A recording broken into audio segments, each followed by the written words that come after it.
यही संतों का स्वभाव है।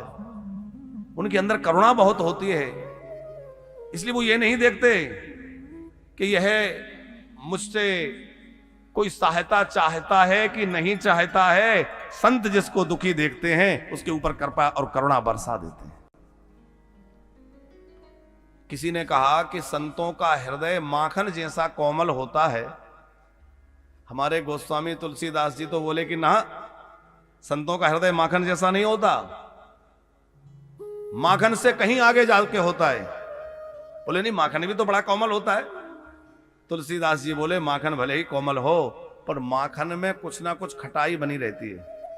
कितना भी बढ़िया माखन हो, थोड़ी बहुत खटाई रह जाती है। खटाई का मतलब है कपट, और संत के जीवन में कोई कपट नहीं रहता, उसके जीवन से खटाई निकल चुकी होती है, वही तो संत है। दूसरी बात यह है कि माखन कब पिघलता है। माखन जो है आपके घर में फ्रिज में रखा है, चाहे जितनी गर्मी पड़ती रहे, लेकिन क्या माखन पिघलेगा? क्योंकि माखन तो ठंडी जगह में रखा है, नहीं पिघलेगा। माखन के ऊपर ताप लगेगा तो पिघलेगा।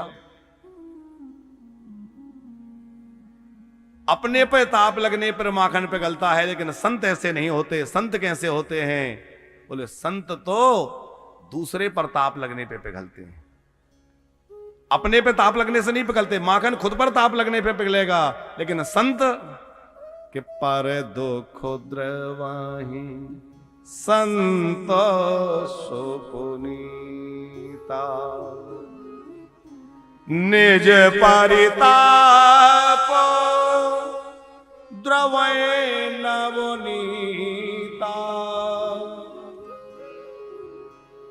नवनीत जो मक्खन है वह अपने ताप से पिघलता है, लेकिन संत जो है वो अपने ऊपर चाहे जितना कष्ट आए, विपत्ति आए, वो घबराते नहीं। लेकिन दूसरों को जब दुखी देखते हैं तो उनका हृदय पिघल जाता है, करुणा से भर जाते हैं और कृपा करने लग जाते हैं।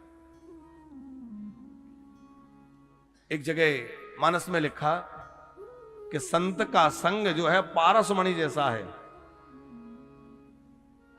जैसे पारसमणि लोहे को स्पर्श हो जाए तो वो सोना बन जाता है, वैसे ही संत किसी के जीवन में आ जाए तो उसका जीवन चमक जाता है, सुंदर हो जाता है, मूल्यवान हो जाता है। लेकिन एक संत बोले ना, बोले संत जो है पारसमणि से बहुत श्रेष्ठ है। कैसे? कि पारसमणि अरु संत में बड़ो अंतरो जानो, ये लोहा कंचन करें ते करें आपु समान।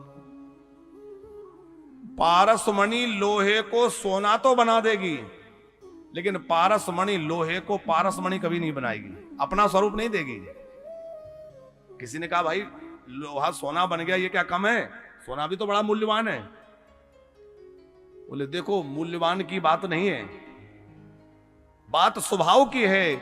जैसे उदाहरण से समझिए, किसी के पास तलवार है और लोहे की तलवार है, और पारसमणि मिल गई, आपने लोहे की तलवार को पारसमणि छुआ दिया तो क्या बन जाएगी?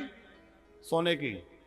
लेकिन रहेगी तो तलवार, उसकी मार, उसकी धार और उसका आकार तीनों नहीं बदले। पहले लोहे की तलवार से लोग काटे मारे जा रहे थे, फिर सोने की से, लेकिन वो काटने का काम तो करेगी, मारने का काम तो करेगी, उसका स्वभाव प्रभाव नहीं बदला। लेकिन संत तो ऐसे होते हैं कि जो संत के आश्रय में आ जाता है उसका स्वभाव बदल जाता है, और संत उसको अपने जैसा स्वरूप प्रदान कर देते हैं, अपने जैसा बना लेते हैं।